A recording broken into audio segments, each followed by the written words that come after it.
Okay. I think we might want to start. Are the online speakers able to hear us? Is there some echo, I think? There's some echo.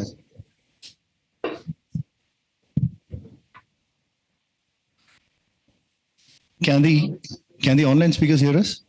I can hear you very well, yes. Okay, great. Thank you, Tugul.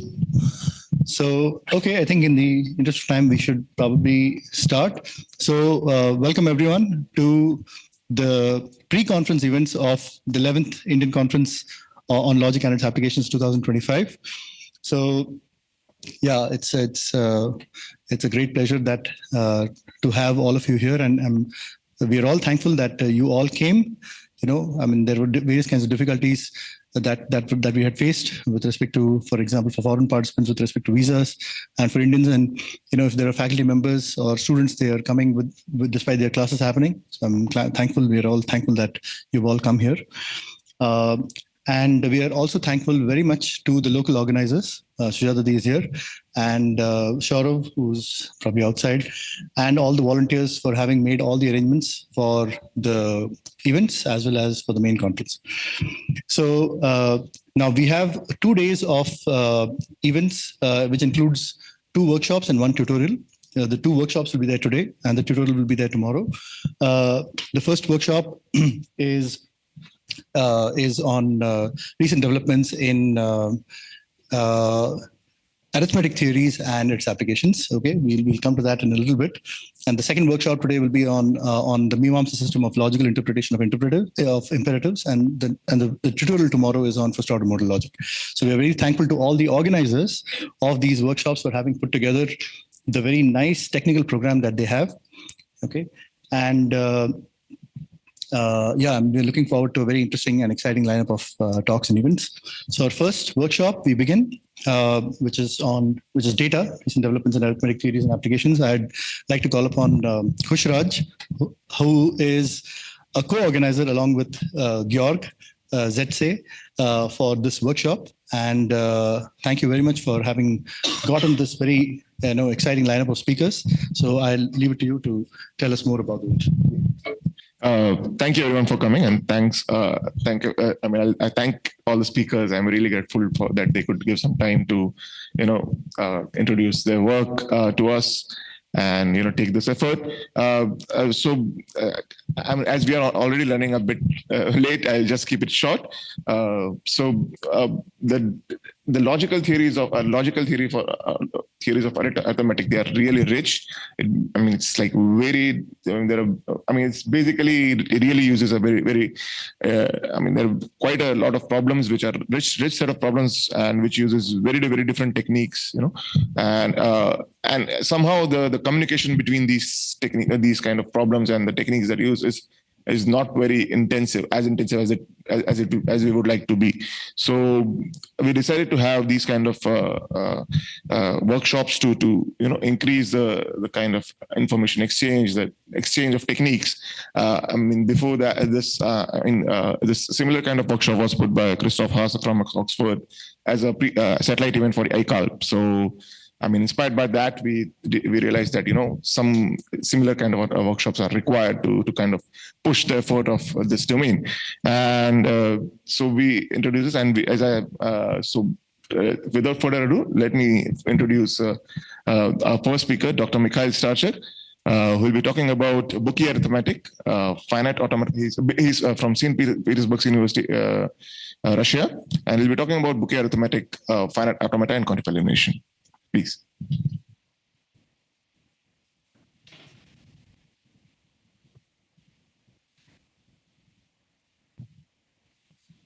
When switch on my microphone, you hear me well, yes?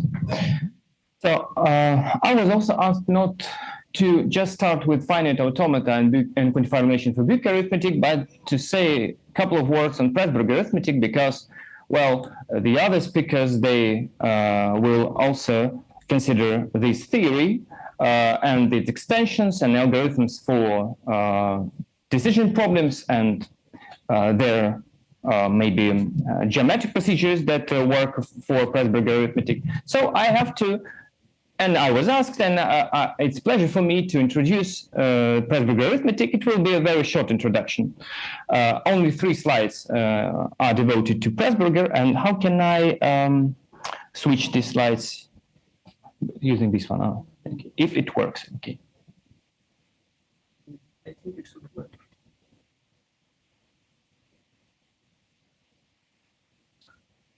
Okay. I can use this slide as the first one. There is enough information. Oh, already it works already. Nice. Well, finite automata and quantifier elimination. These are 2 instruments that are usually used in order to construct decision procedures, and we will see how all these works. We will start with quantifier elimination. However, my first intention was to start with automata theory, and then I will say, oh, this is a well-known fact. We know that there is a quantifier elimination for Presburger arithmetic. You know how all this works, and I can use these examples in my talk. Unfortunately, I have to say a couple of words on quantifier elimination beforehand, so let me do this now, and if I will be able to do so on, off, no, I can't.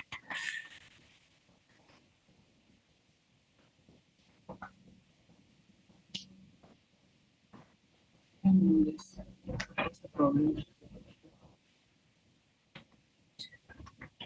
Oh, So it is working now, right? it is working now, yes. So we have first order variables. They range over non-negative integers in our case. X, Y, X1, Xn, and so on. The atomic formulas in Presburger arithmetic are linear inequalities. So we can consider also linear equalities because we have an equality, we can define equality, and we will see it in the next slide. It's a trivial definability result. So it is convenient to assume that we have linear inequalities. The coefficients of this in these inequalities are integers. Then we use Boolean connectives of negation, conjunction, disjunction, and implication in order to construct the more complex formulas. They will be quantifier-free formulas, and then we introduce quantifiers that exists and for all quantifiers in order to construct the first order language of the signature with function symbols or zero array function symbols, 0, 1, binary function symbol plus, and the less than or equal to relation as the only predicate symbol in our structure. We consider the usual interpretation of these symbols, and the result by Presburger of 1929, here is his only photograph that we have, is that the first order theory of this structure is decidable. So we can take any formula. It should be closed formula, so without any occurrences of free variables. So every variable must be quantified, and that is an algorithm which takes on input this formula and then says whether it is true or false over the non-negative integers.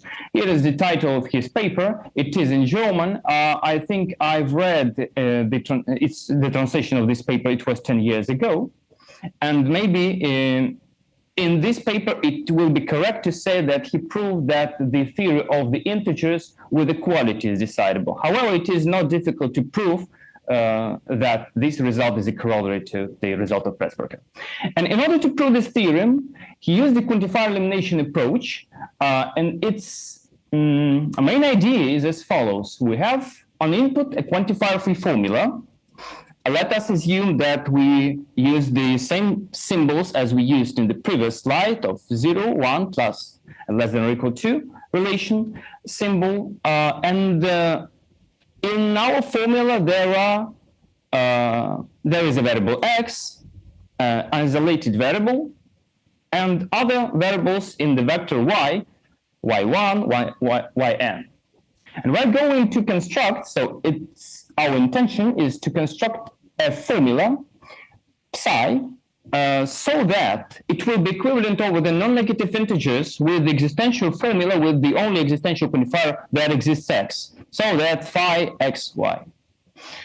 And well, it will be nice if we can do this, because then we can take arbitrary formula, then we can eliminate this quantifier, we obtain formula phi1. We have a block of universal quantifiers, but this is not a problem. We can use the double negation in order to express the universal quantifiers using existential quantifiers. Then we have again an existential formula. We'll eliminate the variable x2, x3, then x4, 5, and we obtain the formula phi without any free variables. We can evaluate this formula.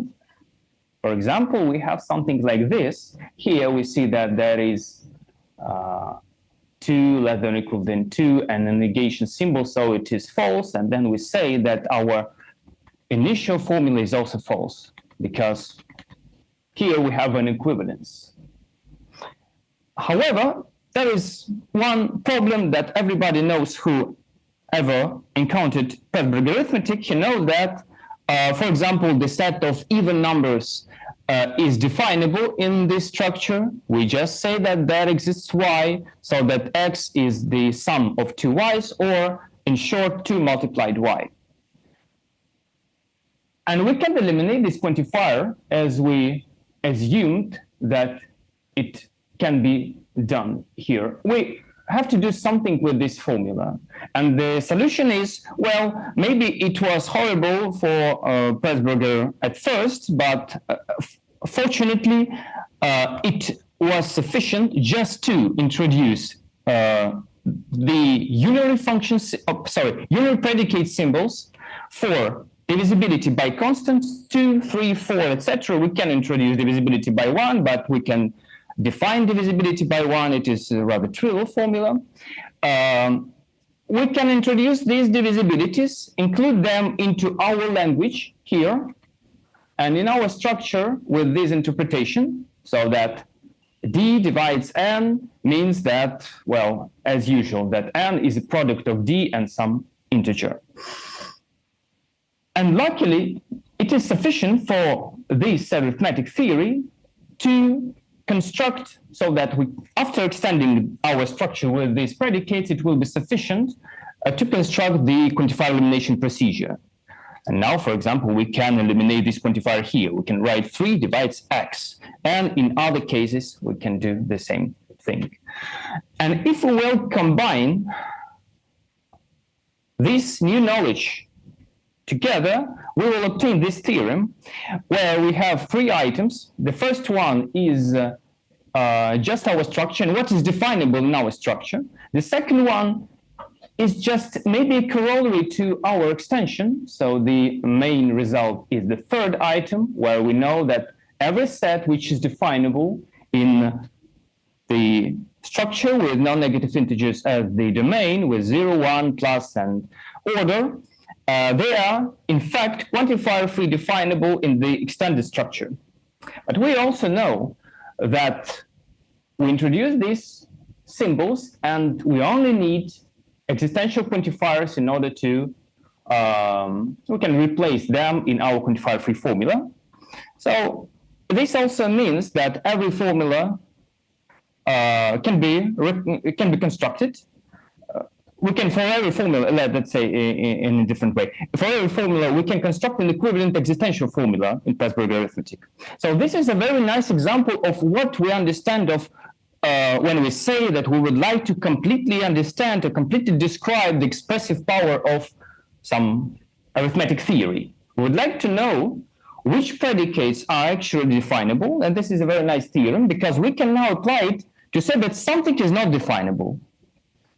The usual example, it will be shortly in this slide, but maybe you can think already now why this theorem is applicable to the set. Imagine that you have powers of 2, 1, 2, 4, 8, 16, etc. And you can imagine why this set is not definable in Presburger arithmetic. Just look at this characterization. It should be quantifier-free definable using only these symbols, and it only has one variable, one free variable.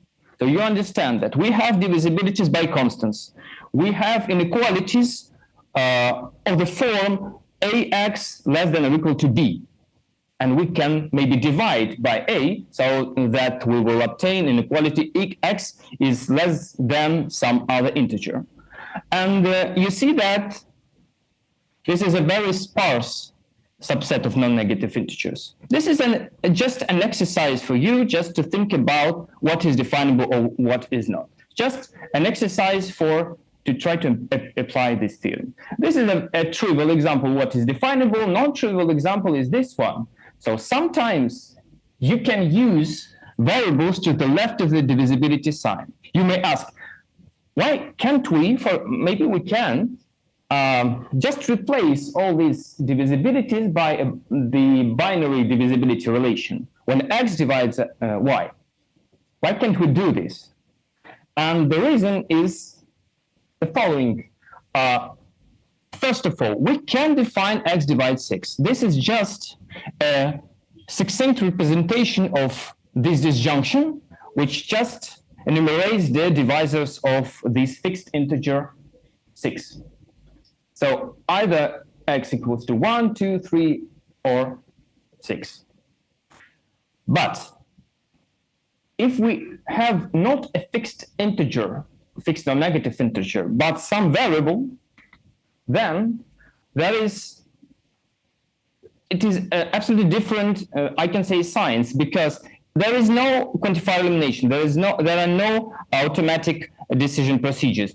These procedures are very difficult and only work with existential formulas. When we have two quantifier blocks, this theory becomes undecidable. This is Presburger Arithmetic enriched with the divisibility predicate, this one. I replaced all the unary predicate symbols with the only binary predicate symbol for divisibility.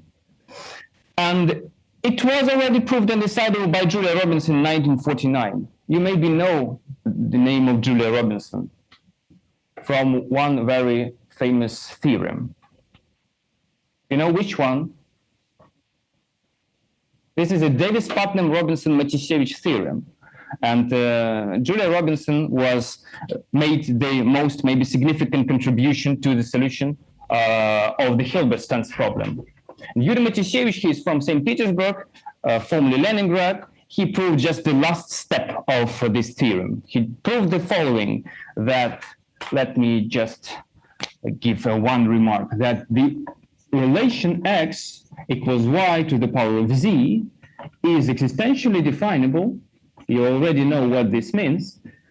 Definable in, let's say, Presburger arithmetic plus multiplication. So multiplication is a very powerful thing. We can encode even computation of Turing machines, and this was the second part of the Hilbert-Stans problem, undecidability result. And we can use this result, and Lipschitz actually used the Hilbert-Stans problem to show that even two quantifier blocks is sufficient to obtain an undecidable problem. Algorithmically undecidable, this means that there is no algorithm that takes an input a formula with only two quantifier blocks and will say either this formula true or false. My next question? Yes. I'm not familiar with the proof for x star for star, but the undecidability relies on needs to take arbitrarily many existent for, or is there a relation with a fixed number of existent for? So the question is whether we can use even fixed number of quantifiers in each block. So in Lipschitz proof, it is sufficient to use only one universal quantifier, arbitrary number of existential quantifiers. And sorry, you mean that I can, so I understand. The question is whether we can use fixed number of quantifiers in order to obtain undecidability. What are the stars can be like instantiated? They can be arbitrary number of existential quantifiers, arbitrary number of universal quantifiers, but one universal quantifier will be sufficient to obtain undecidability. But we must have arbitrary number of existential quantifiers. So, and here we can again use arbitrary number of existential quantifiers, but no universal quantifiers, and then we can prove decidability. Another question, no? It was proved decidable in 1976. You see that all these results were obtained after the undecidability of the Hilbert-Stans problem, which was proved in 1970. And this theory is, and next time, this is the first open problem of my talk. We do not know the exact complexity of the existential Presburger arithmetic with divisibility. We only know the upper bound, that this problem can be solved in non-deterministic exponential time, and the lower bound is trivial, the problem as NP hard. Whether it is NP or not, I believe that it is NP. My colleague Alessio, his expectations are rather modest. He thinks that X prime algorithm will be extremely nice. Let's see. I think that we should wait approximately 15 years more in order to obtain the solution to this open problem. Finally, this is my exercise for you. The informal explanation is that this set is too sparse to be definable in Presburger arithmetic. So now I can start my talk about finite automata. Yes, you have. I think it's a good time to ask you, actually. No, so this is an interesting thing here. I mean, the result that is there talks about definability. I mean, there's arbitrary definability, first order definability in natural numbers 0, 1, plus and less than. But then talks about quantifier-free definability in the extended structure with divisibility predicates. And your result here, which is undecidability, is about general definability. I mean, beyond just quantifier-free in that last structure, right? So that the one with divisibility predicates, if you go beyond quantifier-free, if it was just quantifier-free, then it is just packaged back into existential quantifiers, existential formulae, in just the original structure. So you're talking about the first undecidability existar philosophy, Julia Robinson. This one. Yeah. So the structures all under consideration are that last structure in the 3 points, right? So it's with the divisibility predicates. Yeah, but there you have divisibility only with constants. There you have divisibility as a Oh, you have divisibility arbitrarily. Yes, the binary divisibility sign. So You may have linear polynomials to the right of the divisibility sign and to the left. So this is the more complex problem. So here you may also have a linear polynomial and here also. Okay, sure.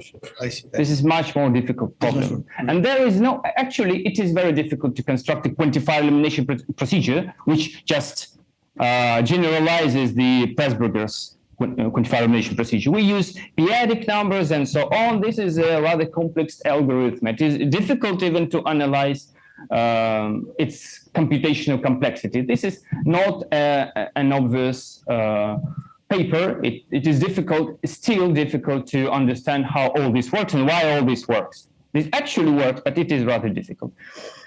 Maybe you can also look at the recent Alessio's paper, which was published at SODA in 2024. Again, we see a very similar algorithm, but the analysis is much deeper, and they were able to prove that, well, if we use something maybe stronger than Presburger, existential Presburger, but weaker than existential Presburger with divisibility, with the coprimality predicate, then we are in NP. Coprimality, I mean that we have a binary relation so that X and Y, they do not have common factors. So with this predicate extended divisibility, we can prove that this extension of Presburger will be an NP. However, with divisibility, this is still an open problem. So, and if I can ask one more question, that extended structure with divisibility admits quantifier elimination in itself, right? So, for example, if I take the first order theory of that structure with divisibility by a constant. So, in your 3 points, there in the first theorem, the last structure. So divisibility by constants. If you take that structure alone, then if you take just the first order theory of that, does it admit quantifier elimination within itself? That means every first order formula is equivalent to a quantifier free formula on that structure. Is that true? Take a first order formula in the theory of in the language of this structure, the last structure, the one with divisibility predicates. So with constants, that of course is true. And that's inductively the case. I mean, it is indeed true. Or isn't it true? So what he's asking is basically the last structure is does the last structure admit quantifier elimination? That's the one with the constant is. That's right, because you can always eliminate existential quantifier, and you can keep the digital predicates and there. So if you have the unity division predicates, then does it eliminate quantifier emission? That's what it's doing. This was the theorem. Yeah. This is the theorem of Presburger. Yeah. But this theorem does not imply that the last one actually admits in quantifier elimination, right? So we have we have the quantifier. There is one structure. There's another structure, an extended structure. Structure. There's a first order theory of the first structure, which translates to quantifier-free formulas in the expanded structure. Now, if you take the first order theory of the expanded structure, does it translate to quantifier-free formulae in the expanded structure? Does it collapse to quantifier-free formulae in the expanded structure? So if I have a formula of the form, there exists x for all y, x to 5 divides x, and some such something, does this become a quantifier-free formula over the expanded structure? It does, right? Because that's what the implication is. The second thing, you can always write divisibility by a constant with the existential quantifier. That's what we said before. And just expand it and then do the quantification. That's what we said. So, divisibility 2 is basically an existential form. First blow that up. Maybe I'll better repeat. So we can do the following. We can take arbitrary formula. Then we may assume that this formula is already in this language. Well, we do not use divisibilities by constants at the beginning, but we will introduce them during the quantifier elimination procedure. We will introduce them, and finally we will obtain a quantifier-free formula with divisibility predicates. And if we would like to go back to our initial structure, we have to replace these divisibilities that we introduced during the quantifier elimination using the existential quantifiers, and we obtain an existential formula. It will be not quantifier-free, but, well, at least only existential, we do not have any quantifiers for all and so on. So maybe I should have just first write this item and then this one. Okay, so you have already a couple of exercises on Presburger Arithmetic, very nice, and you will now obtain another bunch of exercises on automata theory and also Presburger Arithmetic. So first we have finite automata. This is the definition of a non-deterministic finite automaton. We have a transition function which takes a state, a symbol from our finite alphabet, and then it can go to some states, not necessary to only one state. So we can take any subset of states.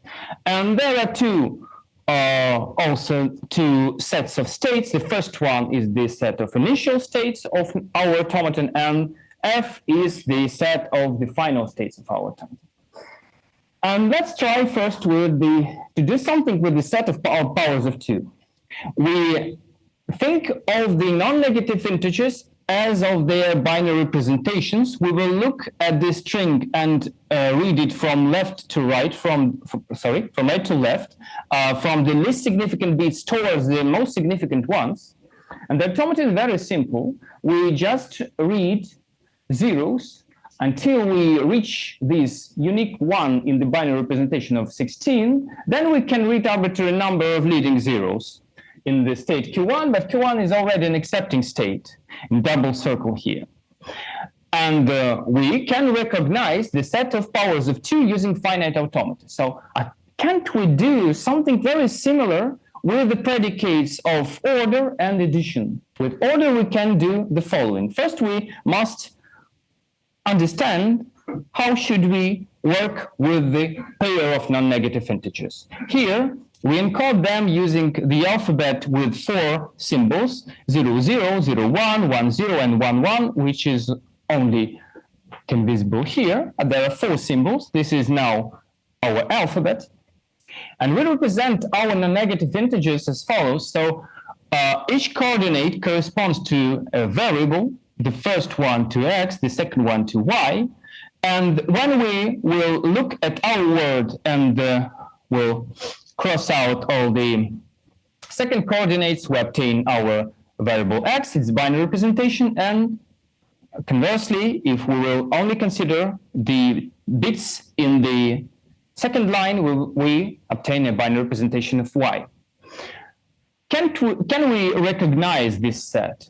Yes, we can. This is the automaton that recognizes less than or equal to, that x is less than or equal to y. We start here in the state Q0. Everything is okay in this state. We are reading the letters 0, 1, 0, 0, 0, 1, and 1, 0 means that at this moment, the numbers that we have read are incorrect because the first one is greater than the second one. Here we have 5, and here we have read already 8. Maybe, is it 8? Yes. It should be 8. Sorry. This is not a problem. Just imagine that this is 8.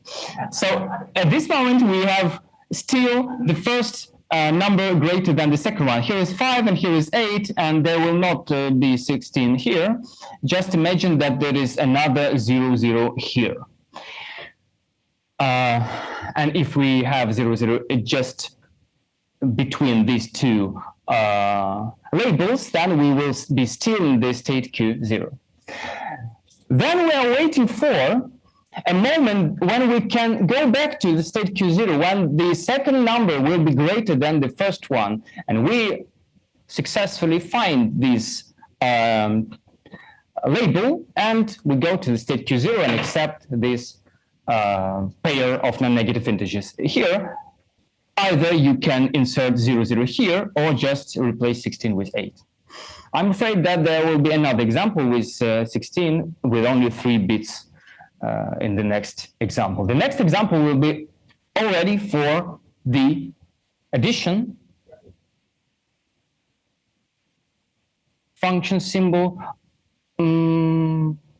Is this 11? Yeah, that is. Oh, nice. So let's try to sum up 37 and 11 here using our automaton. First, we just do our usual algorithm, we perform our usual algorithm for addition, and we go to state Q1 after we read the first symbol. Then in state Q1 we have a carry, and we're waiting for a moment when we can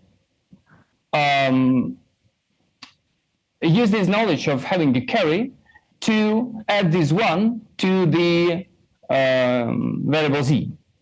We do this here, and we go back to the state Q0, and here we can sum 1 and 0 and obtain 48.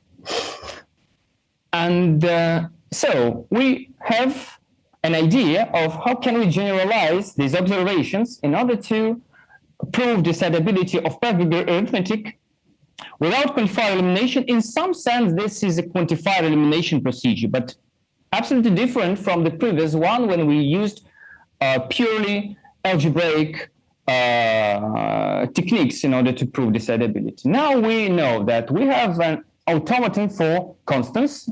I did not present it in the previous slide, but it is trivial. This will be a trivial automaton. You imagine what will be the number of states of the automaton for example, x equals to 17.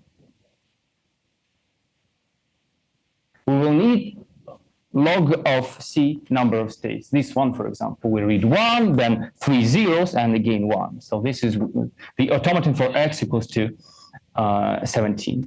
Then we already know 2 automata for addition and order, and we can go further and think about the logical connectives. First of all, conjunction will correspond to intersection of regular languages, and everybody knows from the basic course of maybe in algorithms and in automata theory that regular languages are closed under intersection, union, complement, and so we have quantifier-free formulas, and for every quantifier-free formula we have an automaton already. One obstacle is how should we work with existential quantifiers? We will see it in the next slide, but we know that the double negation will give us a possibility just only to think about existential quantifiers here.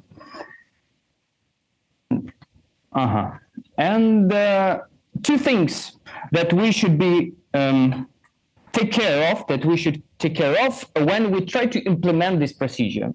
Let us assume that we are not thinking at the moment about existential quantifiers. Just we would like to see how the quantifier-free formulas will look like in their automata theoretic representation. The first thing is, it looks very trivial, but if you will try to construct an automaton for equality, it will be trivial, but we would like to do this using already constructed automata for less than or equal to. We have this conjunction, so you must be attentive to the coordinates.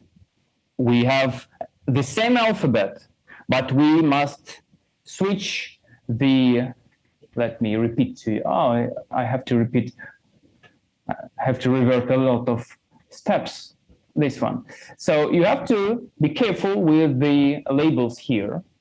You must revert them in order to recognize the predicate y is less than or equal to x. And the second remark deals with the dimension of your alphabet. So here, you do not use the variable t, and the automaton will work over the pairs of bits. And if you would like to have t in your automaton that recognizes this predicate, you take each transition. For example, the transition has labeled 0, 0, and you extend it so that for the variable t, there will be any choice. So it will be 0, 0, 0 and 0, 0, 1.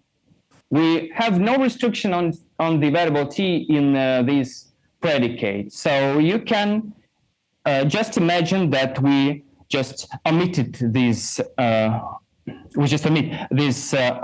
symbol, but it is still present in this automaton, so that we will be able to intersect the regular languages. They will work over the same alphabet with triples of bits. So now let us look at the existential quantifiers. This is our automaton for addition. And let's try to eliminate the quantifier, the variable x here.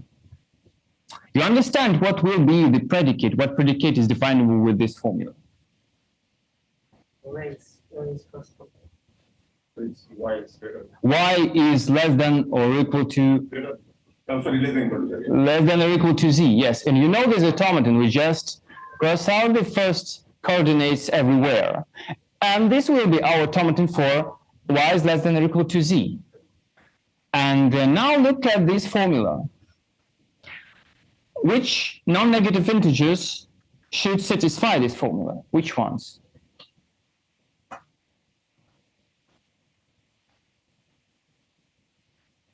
For every non-negative integer, there is some integer which is the sum of these non-negative integers, x and y. And do we accept the pair of numbers 1 and 1 using this automaton? Why? We read 1, 1 and go to stage 1, it is not the final state.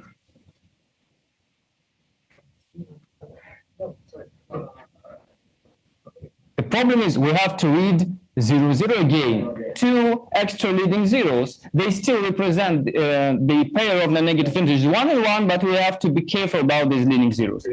So, yes, attention to leading zeros when you implement this procedure. A couple of extra work with automata in order to just accept all the binary representations of our numbers.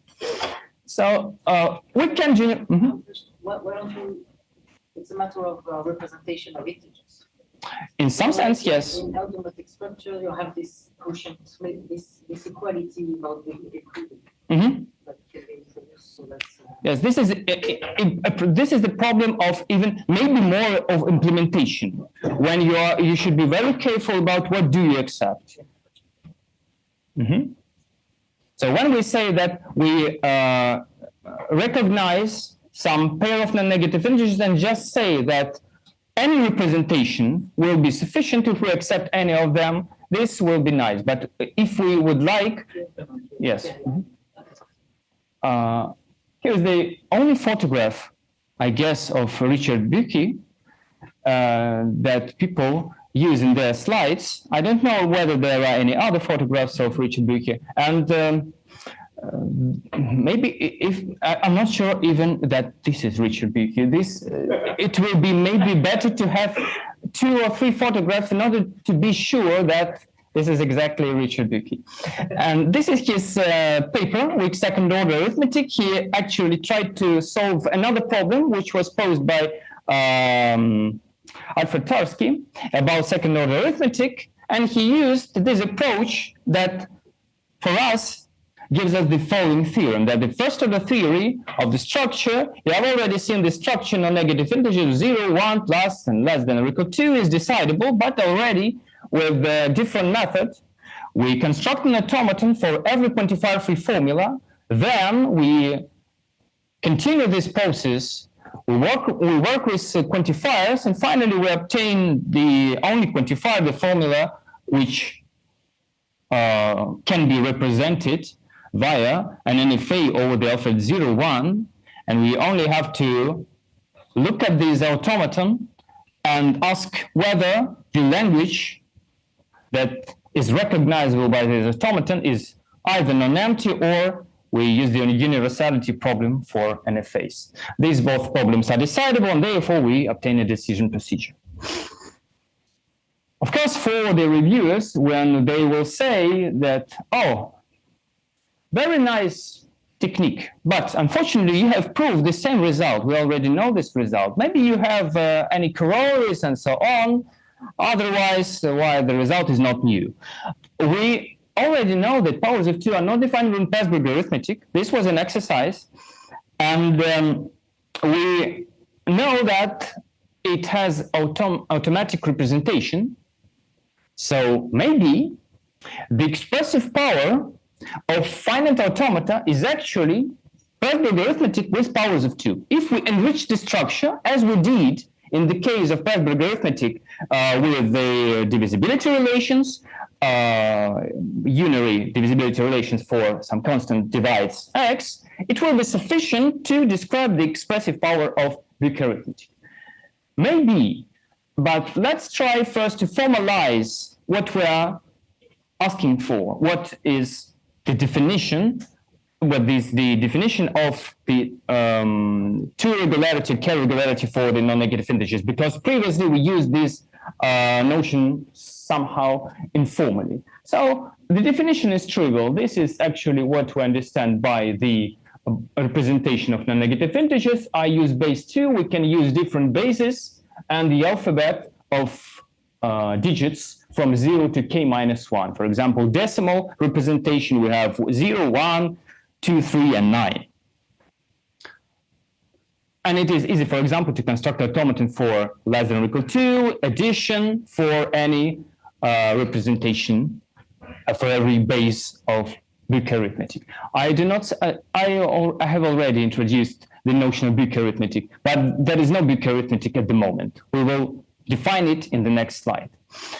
First of all, two-regular is a subset of n tuples of non-negative integers, so that we can construct an automaton over the alphabet 0, 1 to the n, and this automaton will define a language, and when we look at this language, the strings that belong to this language, they will actually represent those non-negative integers which compose the set S. So this is just a formal definition of what we understand by a relation, a subset of non-negative integers recognizable by finite automaton. But our hypothesis is not true. It was proved by Alexei Semyonov in 1980.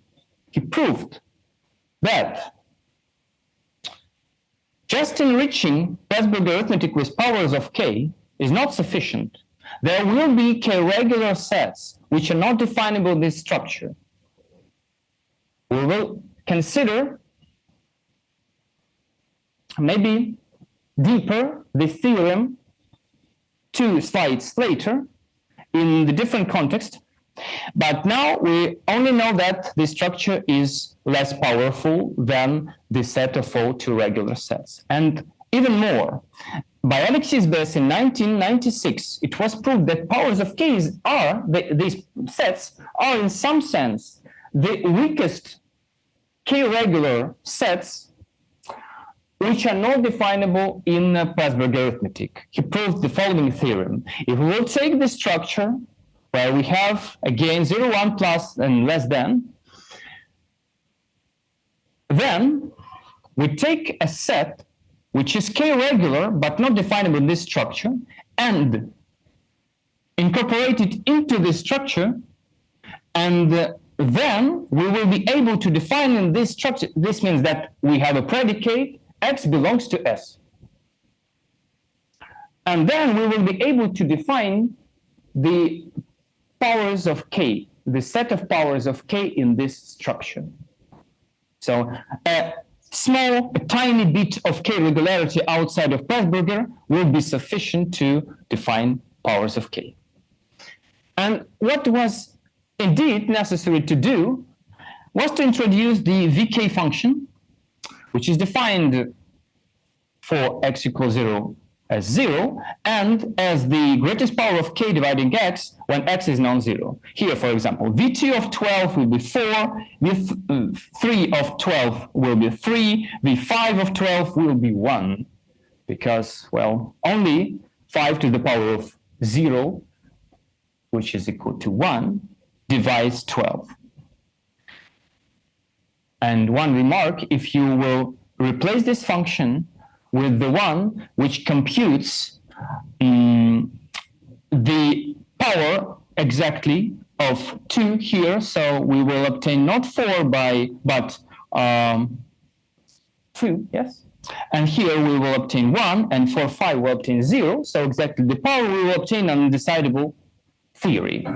So it is important that we here compute 2 to the power of, so this is already a power of 2. This is important. And here is another exercise. You can try to construct an automaton that recognizes the predicate y equals v2 of x over the alphabet 0, 1, 0, 1 times 0, 1. This is actually what we understand by vk arithmetic, the structure with 0, 1 plus vk and less than predicate. And now we have this basic theorem, a characterization of all k-regular sets. A set is k-regular if and only if it is definable in this structure, and by Wimmer in 1992 it was proved that it will be sufficient just to use 2 alternations of quantifiers, meaning that 3 quantifier blocks that exists for all that exists. And you will see that we use only one universal quantifier here. There will be several existential quantifiers, only one universal quantifier, and then a block of existential quantifiers. And if somebody of you have ever looked at inside the proof of the Hilberstein's problem, he will see the same problem there. And this universal quantifier is used actually to look at our, for example, Turing machine in the case of Davis-Putnam-Robertson theory, or here finite automata. And for all, you used to say that for all moment of computation, you do something. For all moment, you have a correct application of the transition function. So this is why we use this universal quantifier. Let us consider first examples. Powers of 2 are truly definable. We say that v2 of x equals x and x is non-zero. A very important predicate, x belongs to y. X here is a power of 2. Y is a non-negative integer, and we ask for this power of 2 to be present with the coefficient 1 in the binary expansion of y. This means that y can be decomposed into the sum of u, x, and v. V is less than x. So this variable represents the least significant part of y. U represents the most significant part. It is divisible by x, because v2 of u is represented as some number and a sequence of zeros. Then we plug in x and then v. And x is just between v and u, with the coefficient 1 here. I'm confused with the type of y. Hmm? I'm confused with the type of variable y. So you wrote x belongs to y on the left. Yes. Yeah, what does Meaning that this is in some sense a first order way of representing that an element belongs to a set. Whether it is visible, I don't know. So you can write 3 belongs to the set 1, 3, 5. And this means that if you will replace 3 with the 2 to the power of 3, it will be, I know already, 8. Yes? And if you will look at this set as a non-negative integer of the form 5, 4, 3, 2, 1, 0, this is here x, this is y, and we say that x belongs to y. In the first order context, this means that here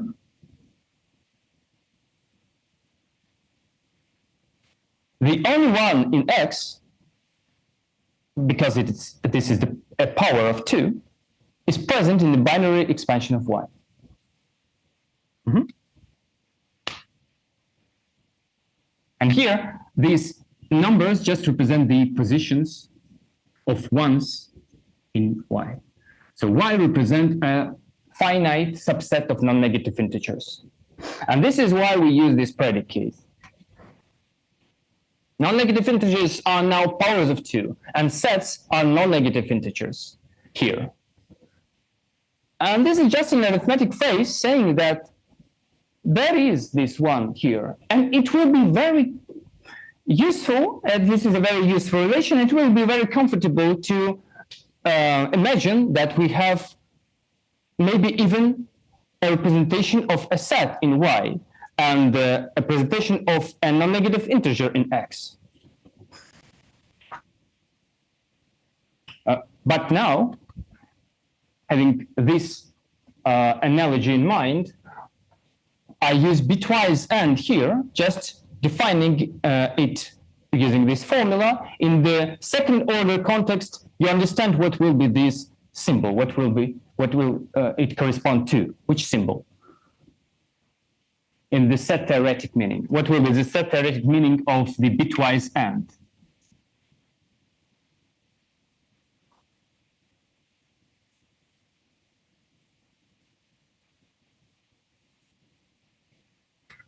We take to Z all the elements that are present simultaneously in X and Y. This will be the first order way of representing the intersection of the sets X and Y here. So we take those ones in Z, which are present in X and in Y. And attention to this universal quantifier. It may help us in the future. How this theorem is proved? Wigner gives formal proof. It does the following. Takes a non-deterministic finite automaton. For simplicity, let us assume that it works over the alphabet 0 and 1. The states are numbered using 0, 1, etc. s. We have some initial states, final states, and we start as follows. We say that there is, here we will describe an accepting run. We say that there is a moment when we are in accepting state. For every state, we introduce its variable q0, qs. We say that t is a power of 2. It will be greater than x, meaning that we will read already all our input string.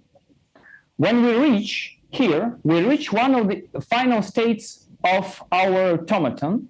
I belongs to f, meaning that this power of 2, this integer, which is in the power, here, this is the number 3, 2 to the power of 3. This t belongs to qi. When I is one of the final states, we start in one of the initial states of our automaton. to express this fact, we say that 1 belongs to Qi. And then we must just describe the transition function. We say that for all moment of computation before t, if we have read a symbol A and we're in state Qi, so this is this conjunction saying that we have read the symbol A and we're in state Qi, then in the next step will be 2 multiplied U. We just performed a right shift on 1 bit, and we're looking at the next power of 2 after U. It will be 2 multiplied U. We will be in state Qj, where J belongs to the delta of I and A. A here means that when A is equal to 1, we just write U belongs to X. When A equal to 0, we write not U belongs to X. And this universal quantifier is the unique one. Here we use only existential quantifiers because we have to rewrite this predicate, this one. Here we use existential quantifiers. We should be careful with what we are doing here, but this is no problem for obtaining this quantifier prefix. And the question, a natural question, how can we avoid using universal quantifiers here? Maybe we can do so already. 10 minutes, all right. So I will be able just to describe the next theorem. It may be the most important one. This is the theorem of Haase and Różycki. This is not my theorem. My theorem will be in the next slide. I have already 10 minutes just to describe this theorem. It will be nice also. So they proved that we can use only 2 blocks of quantifiers to represent every k-regular set. However, that is a very simple regular language without any existential description in Book arithmetic.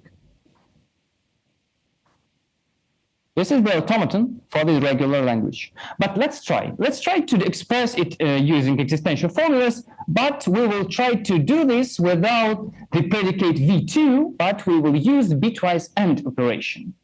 Because we know that we have already used universal quantifier in its definition. Maybe we will succeed in this attempt. So let's look at this table and try to represent the variables t, q0, q1, q2. First of all, we look at our automaton. I have taken arbitrary inputs to x, and we put 1 here. Then we go to the state q2. We go back to q0 when reading 0 in state q2 here. Then I go back to q2 and q0. Again, now I have to look at our automaton. I see there a transition to the state q1 when I read 0. I go to q1. Then I go back to q0, q2, q0, and I accept this string because q0 is an accepting state and x is already, and t is already greater than x. So I start in the same way as in Villemer's proof. This expression, you understand what means this part of the formula. This is the bitwise AND operations. This means that if t is a power of 2, then subtracting 1, instead of 1 and a lot of zeros, I will obtain a sequence of 1s, and after the bitwise multiplication, I will obtain 0. Otherwise, if t is not a power of 2, then subtracting 1 will not change the leading 1 in our binary representation. So this formula just represents the fact that t is a power of 2. Again, I write that x is less than t. And then I use 2 formulas just to say that the variables that represent our, I can say our accepting run here, these variables that represent the sequence of states, they are pairwise disjoint. They do not have common ones here.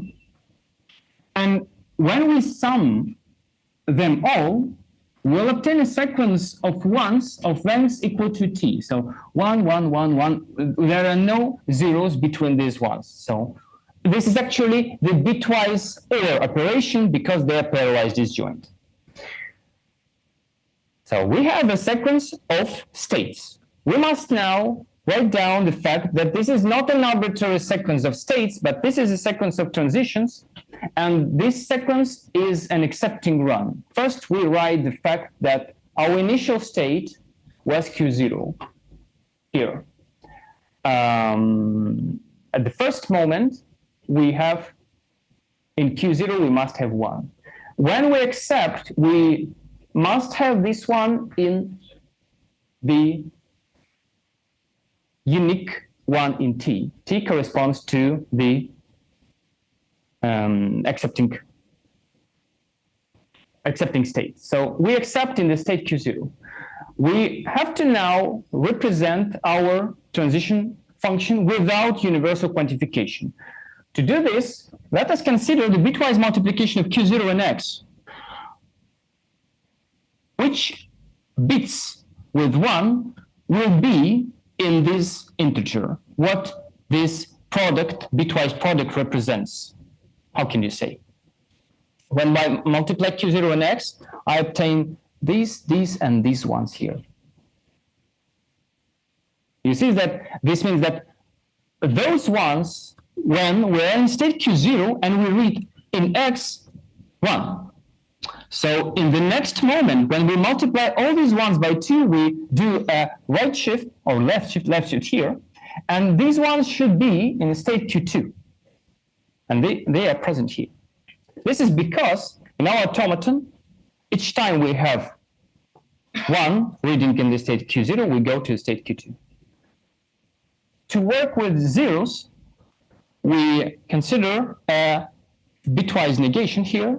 We subtract from T 1, so we obtain a sequence of 1s, and then subtract X in order to obtain this string. You see, the 1s are now in positions of zeros in X. We multiply it by Q0, bitwise multiplication, and shift it to the left, and those bits must be present in Q1. We continue this process for every transition, and here is the final step. We say that reading 0 in a state Q2, we go to the state Q0. And now I have 2-3 minutes to formulate my theorem 2023, which states that this is the first existential characterization of K-regular sets. So as is K-regular if and only if it is existentially definable in Presburger Arithmetic with bitwise, so bitwise minimum, base K bitwise minimum operation. For K equals 2, this is bitwise and here we just consider each bit and pick the minimum of this pair of bits. How much time do I have? 5 minutes. 5 minutes, all right. So let's maybe just look at the theorems. How can we describe the sets which are actually definable? We know that not all K-regular sets are definable, but which ones are definable? Haas and Ruzhitsky in their paper, in the 5th chapter of their paper, say that, prove that if we have a finite union of regular expressions of this form, and we will look at the non-negative integers which are representable via such expressions, then these sets will be existentially definable. But there was a paper of Alexei Semyonov. This is the same paper of 1980. You remember his theorem about the fact that not K-regular predicates are definable with addition and powers of K. This was the corollary to his main theorem 5, where he completely describes those sets which are definable with addition and powers of K. This is actually in our notation powers of K, powers of D in this case. And we see the same regular expression, however, with an extra language sigma L and M and C, meaning that here is the main theorem. Those predicates which are definable with additional powers of k are exactly those which are representable via a finite union of regular expressions of this form. Here, the same as in Haase and Ruzhitsky theorem, and also sigma LMC, which means that we take all binary or KR expansions of the non-negative integers congruent to C modulo M. So we have divisibility, a bit of divisibility in this set, and these numbers should be, the KR representation should be divisible by L. For example, sigma 2 to 1, those strings that represent even numbers of, odd numbers of even lengths. So the length is 0, 2, 4, etc., and the numbers are odd. This is his proof idea. Let me skip how this is proved. And let me just formulate the theorem on existential definability in Greek arithmetic. And this will be my last theorem. How can we generalize his approach? He uses quantifier elimination approach in his proof. And he uses two sorts of variables, ordinary variables and the variables for powers of k. Let's try to do the same thing. Then it is not convenient to use the predicate v2. It is much more convenient to use the function symbols that compute x modulo 2 to the alpha. And this formula shows it can be used as an exercise just to show that x mod 2 to the alpha is definable in Greek arithmetic, in existential Greek arithmetic, and the converse, that v2 is definable using the mod operation when u is the power of 2. Then we consider our terms. They will have linear occurrences, modulo operators, and powers of k. Again, as in Presburger arithmetic, we have inequalities and divisibilities by constants. Then we eliminate the ordinary variables. This is not an easy exercise. Maybe you should not try to do this. This is a sketch. How can we do this quantifier elimination? And this is the main theorem. And this will be conclusion of my talk. Let's look at this theorem. It gives a complete characterization of existentially definable sets. Existentially definable in Greek arithmetic. In order this set to be existentially definable, it should be representable as a finite, let's say another way. We have a finite set of regular languages with the words W, W star, and sigma L prime, M prime, C prime for some fixed integers L and M. So words which are not very long, of length at most L. W star, where W is not very long, it has length at most L, and sigma L prime, M prime, C prime for not huge, not large numbers, L prime and M prime. We get all these regular languages. And if we can represent this set via a finite union, a finite number of application of concatenation and union to the languages from this set, then it will be definable in Greek arithmetic. And the converse is also true. In Greek arithmetic, we can define exactly the sets which are representable as a finite number by a finite number of application of multiplication and union to this set. And this is the final open problem of my talk. This open problem was raised by Haase and Ruzhitsky. At the very end of their paper, they ask whether we can decide existential definability of a set which is k-regular.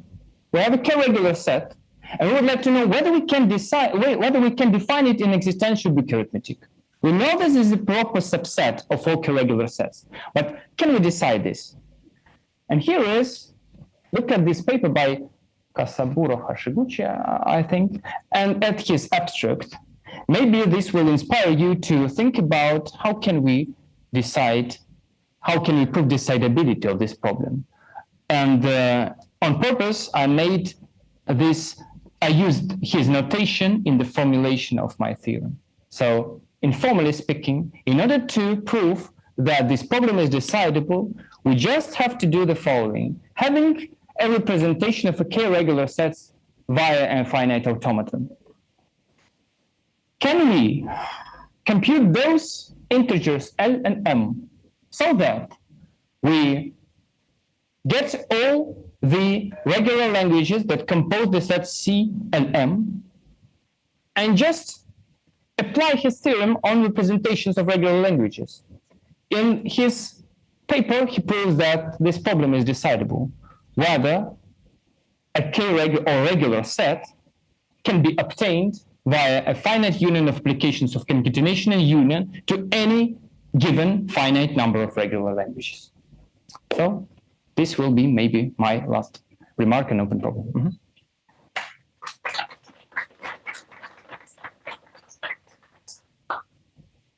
So, any questions? In the interest of time, I think we can only take one question, one quick question. And then we have. Yeah. So I'm just sorry. Thank you very much for the talk. So I have one question about the last thing here. So this Hashikushi paper, Mm-hmm. I can't properly read the abstract, which is small, and my eyes are not good enough now. But is it where basically it shows that everything that can be defined in first order logic with the omega stuff here?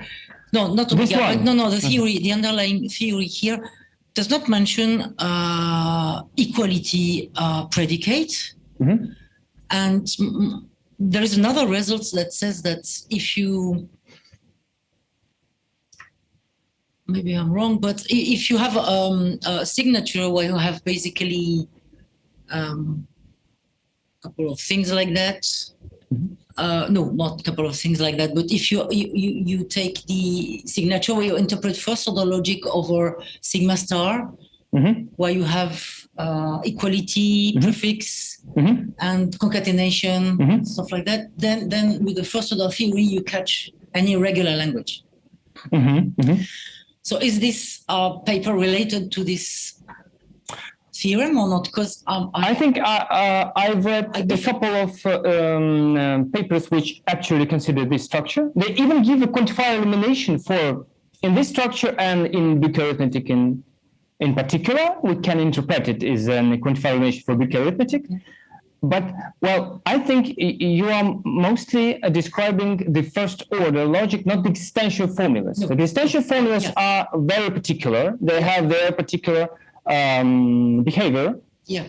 So this is a different question about existential quantifiers. No, because I'm looking for a reference, basically, and I was wondering if I can find something here. Okay, another question is, maybe it may look silly, but as you explained with the division predicate, binary division predicate at the beginning, my question was, is there a way, so the idea is that if you have this predicate, which is binary, basically, before you know how to deal with it, you sort of have infinitely many predicates for divisibility. That is the one of the theory which characterizes definability in Presburger Arithmetic somehow. Yeah, the last item. So, of course, I understand that if you have the divisibility predicate with two, three variables, you can't make it without an infinite formula somehow, using those predicates where you fix the. You divide by what? By 6 or 1. But my question is, there are recently second order automata that have been defined that can define actually a class of regular languages. And my question is this binary divisibility predicate somehow can be caught by automata? By second order automata. So namely those that can define classes of finite state automata. I can say on your question, maybe this will be not the answer on your question, but a very related question. I know that there is, in some sense, an automata theoretic representation of divisibility. It was proved that two problems are interreducible. This one, the existential arithmetic with addition and divisibility, and the parametric, the reachability problem for parametric one-counter automata. When we have not only fixed updates of the counters, but these updates are plus x. And we can use these labels as updates of the counters. We have only one counter, but the updates are variables.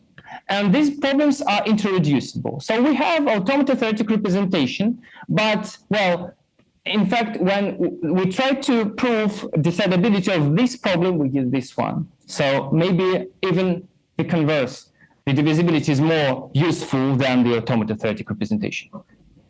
Thank you. So in the interest of time, I think we need to cut the coffee break by 10 minutes. So it will be a 20-minute coffee break. But we would like to thank Alessio. Come on. We can also thank Alessio, but Alessio we would like in to thank Madrid now. Mikhail with a really nice talk. Sorry. Thank you. So thanks a lot, Mikhail. It was a really nice talk. Thanks. Yeah, we have Mikhail. You can catch him and ask questions there. So let's get back here in 20 minutes so that we'll make the makeup. Maybe I should also have this. Maybe towards the end. No, this is to you. No, this for you. There's also one for Alessio. Oh yeah. Okay. Yeah, I mean, yeah. So. Mikhail, can you hear me maybe? Oh yeah. Yeah. Can you guys actually hear me? I can hear, but maybe I'm not now able to respond. Maybe once Oh, going to do this. Yeah. And now yes, you should. okay. Thank you very much for the talk. I was mostly just checking if you guys can hear me or not, because my talk is next. Of course. So next is Dr. Tuhurul Karimov will talk about.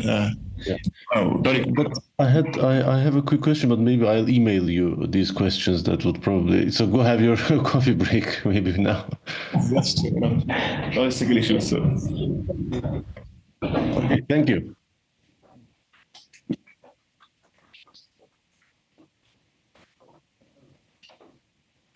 Yes, Guru. Yeah, we can hear you. I think it's pretty clear. In fact, it's more clear. So I'll try to share my slides, right? Yeah, sure. Thanks Okay, a lot. so Really nice talk. I've sent a request to share my screen. So can you make this guy the host? Presentation in a way. He's sending the slides by email or something. No. I think if you can, it's better if you share the slides because then he'll be able to control, right? So can you make him host? Can I make him host? I don't know. Just a minute. Maybe return to meeting. Maybe if you stop sharing from the other computer, I might be able to share already, because there's already something being shared. Yeah. Just a minute. Oh, is this the laptop? Okay, yeah. Hello, yeah. So what I know is that. Can share and now. Now I can share. Yeah. Okay. So what do you see? Yes, but how do you make this? How do you make this full screen? Well, let me make it full screen. 1 second. Enter full screen. Now you should see full screen. I think is it possible to make this bigger somehow? I mean, not with the Guru. I think it's something that we have to do.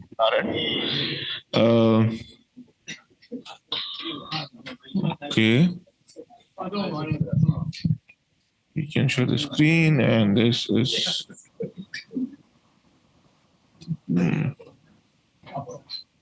We can't just zoom this particular screen, right? And or maybe we can zoom it here, right?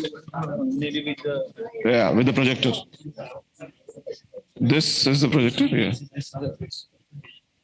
E-zoom. Okay, good. Okay. Yeah. Can you just go back and forth so just to see whether things are similar? Just change your slide. Yeah, good. I think it's good now. There's like a second delay, but it's okay. Just a minute. Can you try again? Yeah. Well, there's a delay of 1 second. Oh, I see. I see. Okay. But that's okay. We can kind of take it slowly. Okay, so my talk is then in 15 minutes from now on, or how many minutes? 15 minutes. Yeah, okay, cool. Then, yeah, I'll be back. What was the actual time? Actual time was in 2 minutes, but it's fine. So we are basically running 15 minutes. Say 15 minutes is good enough. Yeah. Then we start at 11:15 IST, which is Yep. Which is 6:45 here. 18 minutes. just a minute. What was the actual time? Actual time was 11. 11, right? So 11:15. Yeah. So you'll have you just come back in 15 minutes and that's it. Okay. See you soon.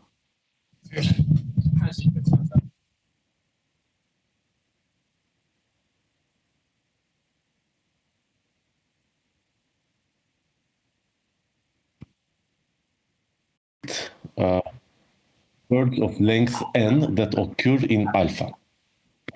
And the most fundamental theorem in word combinatorics is that this infinite word alpha is non-periodic if and only if the factor complexity is at least n plus 1. It means that there exist for every n plus 1 distinct subwords of length n. And the word is, an infinite word is Sturmian if the factor complexity is as small as possible, meaning that for every n, there exist exactly n plus 1 distinct factors of length n. So the most famous example of Sturmian words is the Fibonacci word. So it is this guy, alpha 0, 1, 0, 0, 1, 0, 1, 0, 0, 1, and so on. So let's look at its subwords. Of length 1, it has exactly 2 subwords, 0 and 1. Of length 2, it has 3 subwords, 0, 0, 0, 1, 1, 0. Of length 3, it has exactly 4 subwords, 0, 0, 1, 0, 1, 0, 1, 0, 0, 1, 0, 1, and so on. It has a lot of nice properties. For example, its proportion of zeros is 1 minus phi, which is approximately 0.62. This word is morphic, means I can define a substitution sigma that maps letters to words. So sigma maps 0 to 0, 1, and 1 to 0. So I start with this letter 0, and I apply this morphism sigma infinitely many times. Then I'm going to get the Fibonacci word. And moreover, it is toric. So what does this mean? I have this one-dimensional dynamical system that takes a point x between 0 and 1, and adds to it this number 0.618, which is 1 minus phi, and then takes mod 1. So what you see here is the unit interval. The pink part is until the first 0.618, and the blue part is the remainder. So what does it mean the word is toric? It means that I start somewhere, I apply my dynamical system, so I end up at a new point, and this point is pink, so I write 0. I apply again, I land in the blue section, so I write 1. Again, I'm in pink, I write 0. So I apply my transformation once more, again pink, now blue, and so on. So my point, the point of my talk is to try to tell you this is all nice, but what does it have to do with anything? So word combinatorics, it's an area with vast literature, but as far as I know, up until now, it has not really been connected to decidability of various structures. Okay, so let's take a step back. What do we want? Well, we want algorithms that check whether a given mathematical statement is true.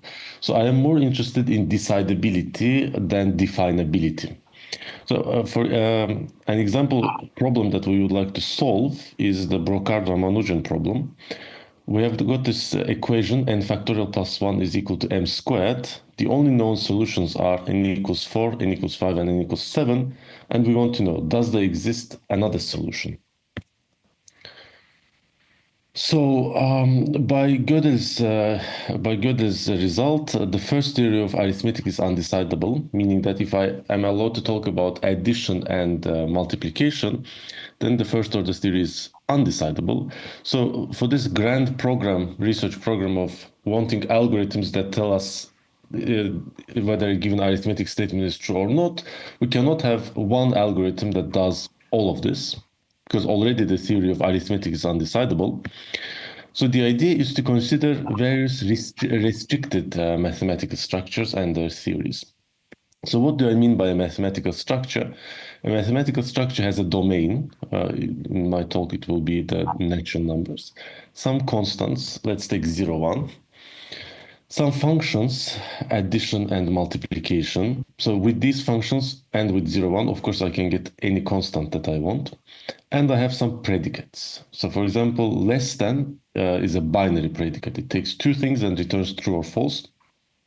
Squares, this is the set of all squares. It's a unary predicate. It takes a number, you can think of it like this, and returns true or false. True if the number was square. And same for factorials.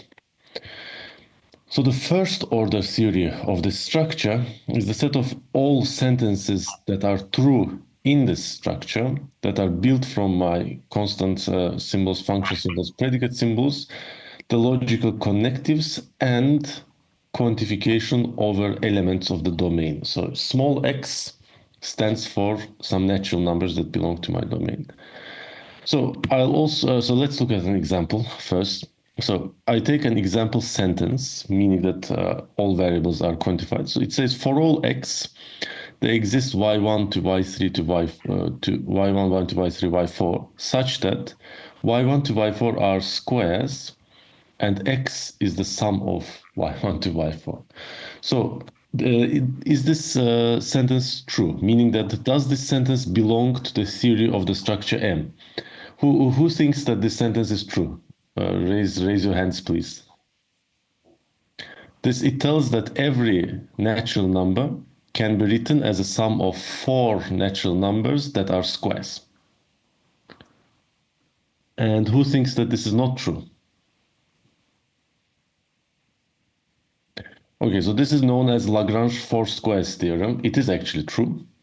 Every non-negative integer can be written as a sum of 4 squares. And this you can use this, for example, to define order once you have squares. So to say that something is smaller than something else, you can say that there exists a number, which is the difference between them, that's a sum of 4 squares, which means it's a positive number, such that when I add these two guys, I get the other guy. But okay, so we will not need this fact. I will also talk about the monadic second order theory of the structure. So this is more powerful than the first order theory. So here I can now quantify over subsets of my domain. So in the previous version, exists for all, they strictly talked about elements of the domain. So there exists x means there exists a natural number x. So now I have a sentence that's expressible in MSO. So now I have there exists capital A. So here capital A stands for a subset of the domain. So there exists a set of natural numbers A with this bunch of properties. So I'll go over them one by one. First one says that for every natural number x, so it is not capital, it's small x, it means it refers to the numbers. For every natural number x, there exists a natural number y such that y is greater than x and y belongs to A. So it means that A contains infinitely many elements. This is what the first line says. Second line says that for all x, if x belongs to capital A, then x also belongs to factorials. So this tells us that every number in A is a factorial. So A is an infinite set of factorial numbers. Now the third line. So the third line is not, technically speaking, in my language, but it is something that you can express in this language. It says that for every two natural numbers y, z that belong to A, the number of squares between y and z is even.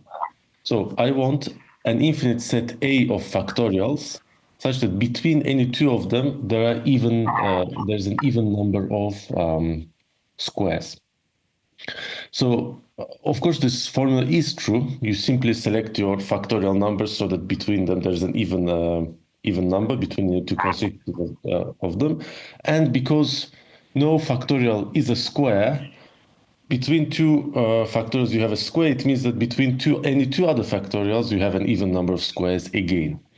But here the point I'm trying to make is that the inexpressive power of monadic second order languages, you can count things modulo a number. So in first order language, you can say that there exist infinitely many of some things. In the monadic second order language, you can say that the number of some things is congruent to A modulo B, where A and B are fixed numbers. So here I say that the number of squares is congruent to 0 modulo 2.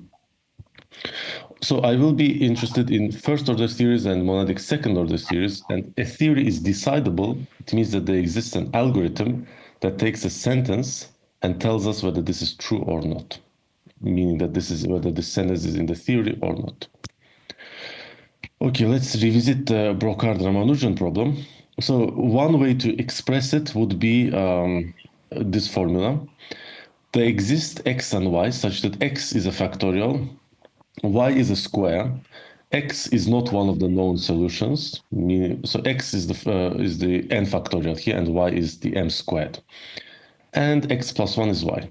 So if we could decide the first order theory of natural numbers with addition, factorials, and squares, then we would solve the Brocard-Ramanujan problem. So needless to say, it's a very famous open problem. So this just shows that some extensions of Presburger arithmetic, you can immediately get very hard number theoretic problems.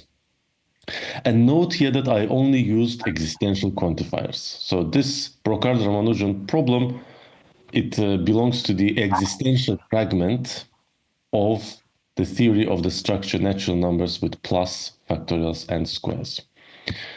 So I can use a small trick. Because I'm interested in n factorial plus 1 is equal to m squared, I can express this in the structure in the first order theory of natural numbers with just order and factorials and squares. So what do? I say the same essentially. There exist x and y such that x is a factorial, y is a square. X is not one of the known solutions. X is less than y, and there does not exist a number z that is between x and y. So it means that because my domain is the set of natural numbers, if x is less than y, and no z can fit in between x and y, it means that x and y must differ by 1. So Brocard-Ramanujan problem, you can even express it in the seemingly tame structure that only has natural numbers, order, factorials, and squares. Okay, so I'll quickly tell you about what is known to be decidable and undecidable with respect to first order and monadic second order theories. So as Mikhail in his talk mentioned, the existential fragment of the first order theory of natural numbers with addition and multiplication is undecidable. This is the Hilbert's 10th problem. Matiasiewicz, Robinson, Davis, Putnam, and the final result was given in 1970. But we can have either addition or multiplication. So the first order theory of natural numbers with addition, which is Presburger arithmetic, is decidable. And in fact, the first order theory of natural numbers with multiplication only is also decidable.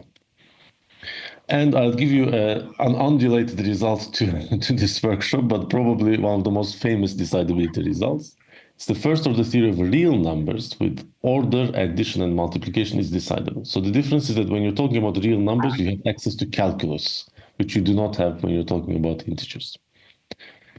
So a question that I find very interesting is that which extensions of Presburger arithmetic are decidable? So which unary predicates P1 to Pm I can add two natural numbers with addition and still maintain decidability? So a similar picture exists for monadic second order logic. So Büchi showed that the monadic second order theory of natural numbers with order is decidable. Then Elgot and Rabin gave a list of predicates P which includes the set of all factorial numbers, the set of all kth powers, like for example, the set of all squares, and the set of all powers of k, for example, 2 to the n's. So if we take only one of these guys and we add it to natural numbers with order, the resulting structure is a decidable MSO theory. But only one of these guys you can add. Then Semyonov in 1984, in a sequence of papers related to the one shown by Mikhail, showed that if P is uniformly recurrent, then the MSO theory of natural numbers with order and P is decidable. So none of the guys in the Elgot and Rabin result is uniformly recurrent. So Semyonov's result is orthogonal to Elgot and Rabin's. And again, a very interesting question is that which unary predicates P1 to Pm I can add to natural numbers with order and maintain decidability. So for MSO, it is known that if you take basically any function or any binary predicate and you add it to natural numbers, you immediately get undecidability.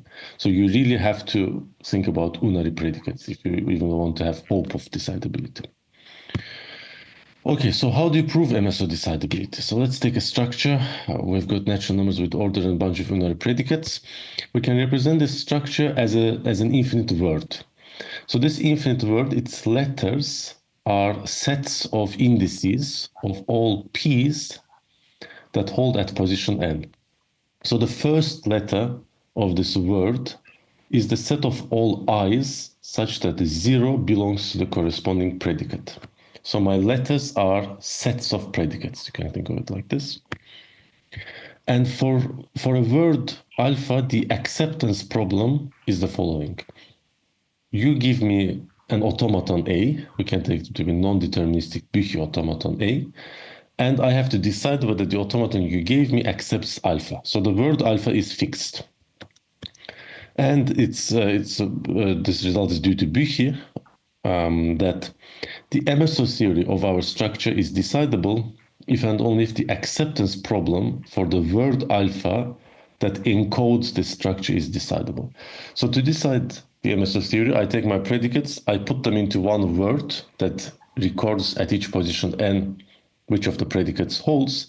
And now the problem is this. Input an automaton, decide whether this automaton accepts the word alpha. So more concretely, we can take the structure of natural numbers with order, powers of 2 and powers of 3.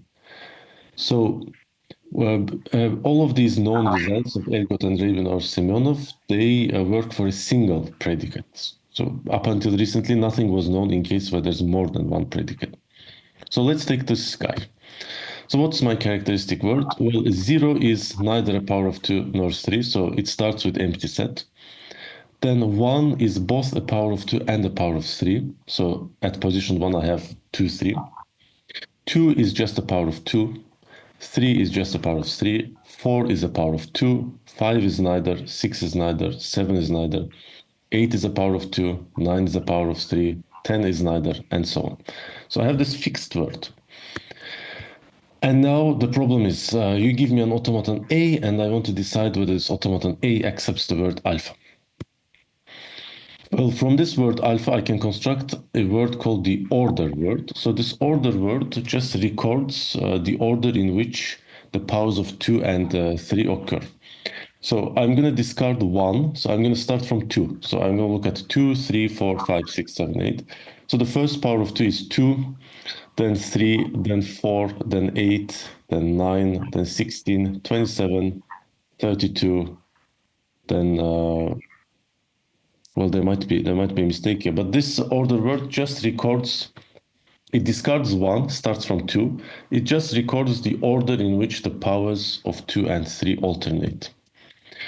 And the way we're going to decide this MSO theory is that we're going to now, given A, I'm going to construct an automaton B such that A accepts alpha, which is what I wanted to check, if and only if B accepts beta.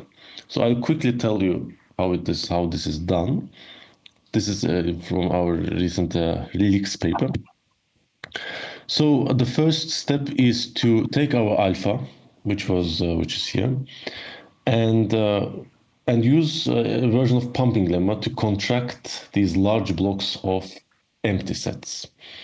So for every automaton A, there exist two positive numbers, n and m, such that for every k that is at least n, if I take this letter empty set to the power of k and then I subtract m of these guys, my automaton A cannot distinguish these two.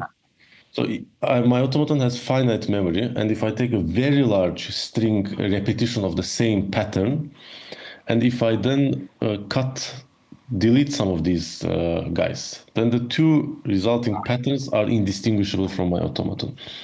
So the first step of the reduction is from alpha to construct alpha prime, such that A accepts alpha if and only if it accepts alpha prime.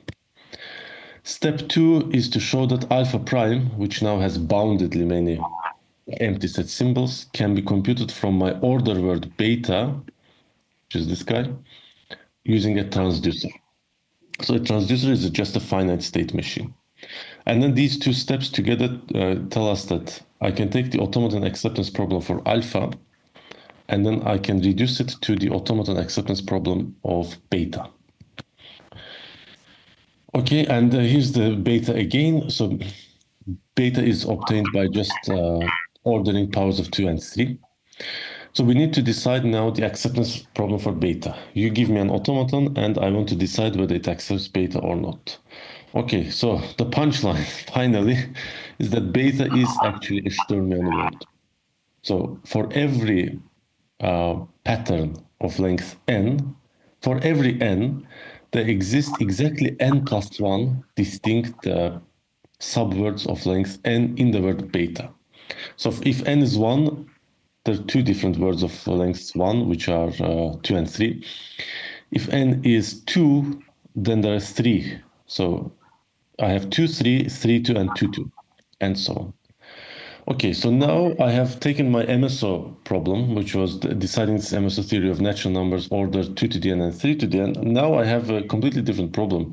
Now the problem is we have a fixed Sturmian word, and given an automaton, we want to decide whether it accepts the Sturmian word or not.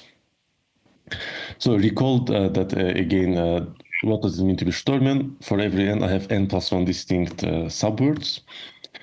But if you are Sturmian, then you are also uniformly recurrent. So what does uniformly recurrent actually mean? It means that for every n, there exists this Rn called the return time or recurrence function, such that every finite word u of length n that occurs in beta occurs in every window of size Rn. So in particular, every word that occurs in my Sturmian word occurs infinitely often, and the gap between these two occurrences is at most Rn, R of n, for a word of length n. And it's a theorem of Semyonov, 1984, that if beta is uniformly recurrent and we can effectively compute Rn, given n, then the acceptance problem for the word beta is decidable. So this theorem has many different proofs, actually. So one of them is, for example, purely topological. Semyonov's is actually an automaton construction. There's a semigroup J-class proof as well, but this is the one that this is the version that I like the most. Okay, so now what do we have? We have a Sturmian word. We know that it's uniformly recurrent, and we've got a result of Semyonov that tells that all you need to do is to be able to compute this function Rn, which is a window size that is guaranteed to contain every pattern of length n. Okay, so how do we compute this Rn? Well, we leverage this combinatorics on word properties, namely this fixed factor complex of n plus 1. So step 1 is I'm just going to make a guess. I'm going to guess Rn to be 1000. Then I compute a prefix of beta by just looking at the letters of beta that contains exactly k plus 1 different subwords of length k and n plus 1 different subwords of length n. So it means that once I see this prefix, I have seen all possible subwords of length k and all possible subwords of length n. And then I simply check that every subword of length k contains every subword of length n. So this is the property that we wanted from Rn. Rn must be a number such that every subword of that length contains every possible subword of length n. So this is a really simple algorithm. It just computes prefix of beta. It uses this property from combinatorics on words that guarantees it that once you've seen a prefix, you've seen everything. And if we did not have this factor complexity, there is another way of doing it, which is what we do in our paper because we are used to it.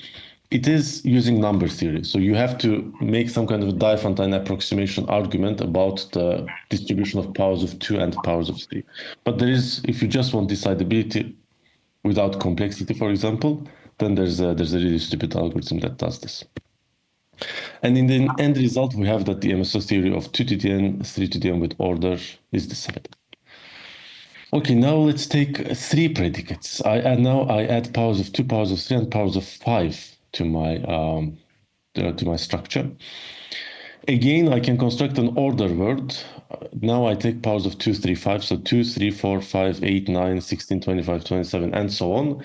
And I just record which guy it is. So now my order word has 3 letters, 2s, 3s, and 5s. And it looks like this, 2, 3, 2, 5, 3, 2, 3, 5, 2, 3, 2, 3, 5, and so on. Okay, now I've reduced my MSO problem to the acceptance problem for beta, and using the same argument as before. Now, what is this new beta?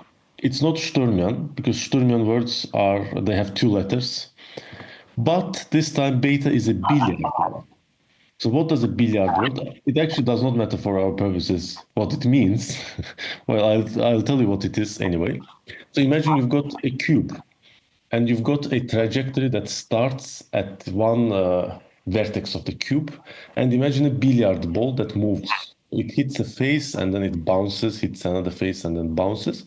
And each of these faces is labeled with either 2, 3, or 5. So this ball starts, hits a face. You look at which letter was on this face. If it was 2, you write a 2. Then you bounce away, and then you hit another face. You look at its color, it's 3. And then it goes on forever. So why I say that it doesn't matter what a billiard word is, because the one we care is that the billiard word also has a fixed formula for its number of subwords. So for Sturmian word, it was n plus 1. Now it is n squared plus n plus 1. But you need an assumption here. You need an assumption that log 2, log 3, log 5, as well as 1 over log 2, 1 over log 3, 1 over log 5 are linearly independent over the rationals. So at the moment, modern mathematics cannot prove whether this is the case or not. It's a consequence of, for example, Chagnot's conjecture, these statements. But intuitively, what happens is that if this assumption is true, then your billiard starts at a vertex and never hits a vertex again. So if your billiard were to hit a vertex, then where would it bounce? So the bounce would be ill-defined. So these conditions, if they hold, it means that your billiard model never ever hits a point where the bounce is ambiguous. Okay, so we again have our formula for the number of subwords, and we apply our stupid algorithm, and we obtain that the MSO theory of natural numbers with 2 to the n, 3 to the n, 5 to the n is decidable with the asterisk that is the condition of linear independence of logs over rational numbers. Okay, now this was MSO. Now let's come back to first order decidability. Now we are looking at the extension of Presburger Arithmetic with powers of 2 and powers of 3. So recently in kind of a very well-known paper, Hieronymi and Schulz showed that this theory is undecidable. And in a recent paper at SODA, which I presented literally 2 weeks ago, we showed that the existential fragment of this theory is decidable, and the full theory is undecidable already for exists for all exists formulas. So here exists for all exists means exists star for all star exists star, means that you can alternate a block of existentials, a block of for alls, and another block of existentials. So and the reason why it looks like this is what Mikhail really explained. You have to ensure, so you model some kind of a computation, you have to say that at every step we're going to transition correctly to the next guy. So the full theory is undecidable. The full first order theory is undecidable already for 3 quantifier alternations, and the existential fragment is decidable. So how are these things proven, and what is this existential fragment anyway? So the existential fragment of this theory is basically solving integer linear programs where some of your variables can be restricted to be a power of 2 or power of 3 or neither. So you have to solve something of this form. You've got the exist x1 to xm, these are natural numbers, such that pi I of xi holds, where pi I says that xi is a power of 2, power of 3, or neither. So bold X is this all variables x1 to xm. A is a matrix with integer entries. B is a vector with integer entries. And again, C is a matrix and D is a vector. So I've got m variables. Some of them have to be powers of 2, some of them have to be a power of 3, and some neither. And I want a system of linear inequalities and equalities to be satisfied in these variables. So step 1 is to use Fourier-Motzkin elimination. So I'm talking about decidability. How do we decide the existential fragment? So the first thing we do is we get rid of this xi is neither version. So we are only going to now work with powers of 2 or powers of 3. So now what we are left with is the following. Now we have to find a power of 2. So we have to find m powers of 2 and l powers of 3 such that a system of linear inequalities holds in these guys and a system of equalities holds. Where now boldface z is my m plus l variables. And so this is a problem in the theory of Diophantine equations. And in our paper, we show how to solve such systems. And in fact, what we obtain is that the set of solutions in n1 to nm and k1 to kl is semilinear and can be effectively computed. So the difficult part here is this effectively computed. So you can prove that this set of solutions is semilinear by using some deep theorems from number theory, but these theorems are ineffective. So the painful part of proving the existential fragment of this theory is decidable is solving a bunch of Diophantine equations effectively. And so the main tool for this is the Baker's theorem. It's a lot of things rely on Baker's theorem actually. And what it does is something relatively simple. If you give me 3 rational numbers u, v, w, Baker's theorem tells me that how small can 2 to the u times 3 to the v minus w be? So, and the bound is a lower bound on this absolute value in terms of heights of u, v, and w. Okay, so the first step was to solve the system of equations, the Diophantine equations. We solve it, we get a nice set, and then we plug the answer into our inequalities. So now from a times z greater than b, we go to a prime times z greater than b prime, but now there are no equalities. And then we solve the system of inequalities, strict inequalities, using some Diophantine approximation tricks. But what I wanted to tell you is that the idea is that the set of solutions of these inequalities is connected to this dynamical system, where you take x and you add to it log base 2 3, and then you take mod 1. So we already saw a dynamical system like this when I was describing Sturmian words. And this is not the only place where these dynamical systems are used. In fact, the undecidability result for the full theory also relies on the same dynamical system, but in a much more complicated way. So Hieronymi and Schulz gave a reduction from halting problem for Turing machines, which was more complicated because here you have a Turing machine, you represent it as a 2D picture. So on one axis, you've got time, on the other one, you've got configurations. So you have to model somehow a 2D picture in terms of these powers of 2 and 3. So we just gave a different reduction from 2 counter machines. So 2 counter machines, their configuration is 3 numbers: value of the first counter, value of the second counter, and which instruction I am. So the trace or the sequence of configurations is a one-dimensional object. So the Turing machine had this 2D object that you were modeling, but with two countermeasures, you have a 1D object. And the key idea is that this dynamical system that I have here can generate arbitrary sequences over natural numbers. So there's a specific meaning of how you generate arbitrary sequences, arbitrary finite sequences, I should say. And then what you do is that you say that, okay, this guy can generate arbitrary finite sequences. Can it generate a sequence that is precisely a halting configuration of my two-counter machine?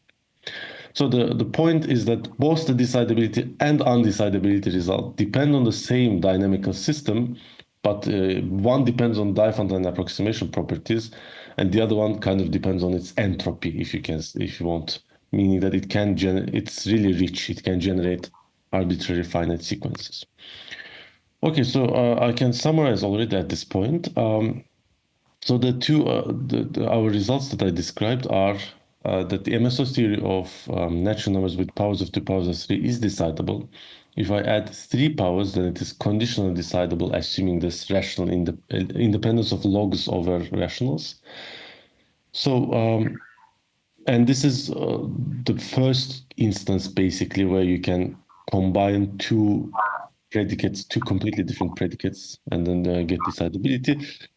And one easy way to see it was just this word combinatorics. So you can either do number theory and get your return time bounds, or you can just use this stupid algorithm that enumerated a prefix until it saw everything. And the second theorem is that the existential fragment of the first order theory of, I put integers here, but read it as natural numbers with order and addition and powers of 10 power 3 is decidable.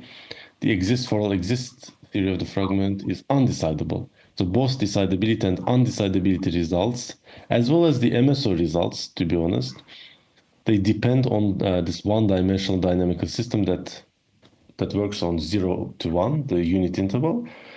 And it takes a point, there's some irrational number gamma, you add gamma to x and you take mod 1, and you want to see what happens in this dynamical system.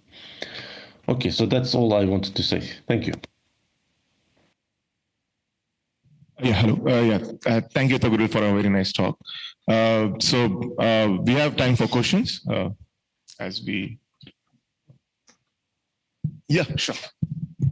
So, Tugul, may I ask you a question about your hypothesis that you have mentioned about factorials and squares? Yes. What is the end of this story? You are still working on this problem, or because we do not have results on factorials and squares? That is true. So factors and squares, we are not working on that per se. We are working on Fibonacci and squares, for example. But factors and squares, this subsumes Brocard-Ramanujan, right? So it is way above my pay grade, solving like 100-year-old open problem in number theory. So we are kind of creeping in. The idea is that to use progressively harder and harder number theory and get somewhere in these logical structures. But the factorials and squares is currently it's Brocard-Ramanujan hard. So we're not working on that one particular. Mm-hmm. So it is difficult to prove its undecidability of the theory. Undecidability of just the first order theory with order. That would be hard. Without a plus, I think that would be hard.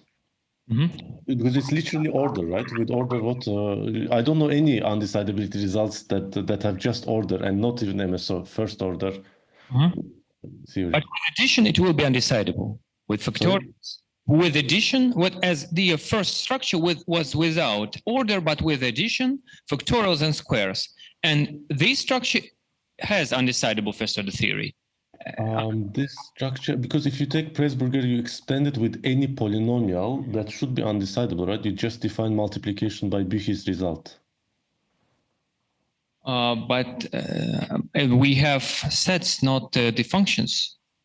Even with the predicates, I think in the paper of Bess, a survey of arithmetic definability, there's this result, unless I'm hallucinating, which is possible because I did not sleep the night, but even from the predicates, I think you can, if you take any polynomial, then you can define multiplication, and thus you get undecidability. Okay, thank you. but I'll check this and get back to you. Any more questions? Anyone from the online audience? Can you just check? I can Yeah. try. Okay. Yeah. So yeah, I'd like to thank Togrul for a very nice talk, and thanks a lot, and thanks for this. Yeah.